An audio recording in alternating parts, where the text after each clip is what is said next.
Me querer que 8 para 7 ministros, a mim, personalmente, eu compreendo que o Raad van Advies tem outro pensamento, mas aqui da minha opinião personal como Hendrik Tevreden, me não querer que netamente barrando de candidato de ministro, bota cortando gasto, verdade, mas não, me não querer que personalmente bota ajudando a pressão que tem riba cada ministro.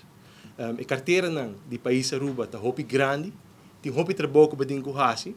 Dus a mim mesmo personalmente, se a AVP escolhe, o futuro escolhe para estar na 8, para quedar na 8 ministros, ou barra na 7 ministros, ou quedar na 8, me não tem problema com isso aí, sobre a repartição de trabalho na grande, eu para cada ministro está mais balançado. E a repartição é que o ministro tem mais espaço para cumprir o trabalho também. Não olvidar que o ministro tem uma carteira ou mais carteira, onde tem diferentes departamentos no BODG, e cada departamento com seu problema. Então, rebaixo do ministro não literalmente significa que a efetividade, melhor efetividade. Então, pero essa é a minha opinião personal, sei com a minha mira.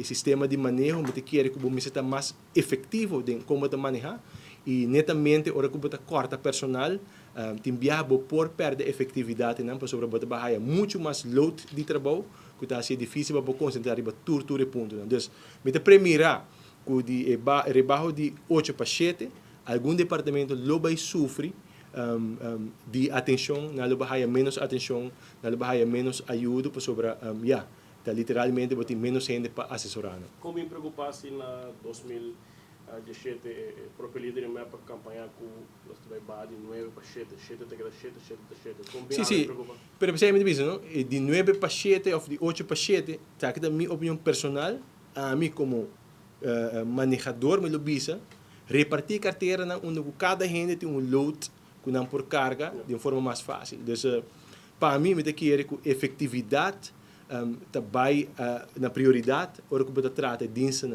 sobre boquear para cada diensten há suficiente atenção e boquear para cada diensten há suficiente apoio e mais executar essa aqui de maneira apropriada, segundo a regra de manejo, vai estar mais efetivo naturalmente.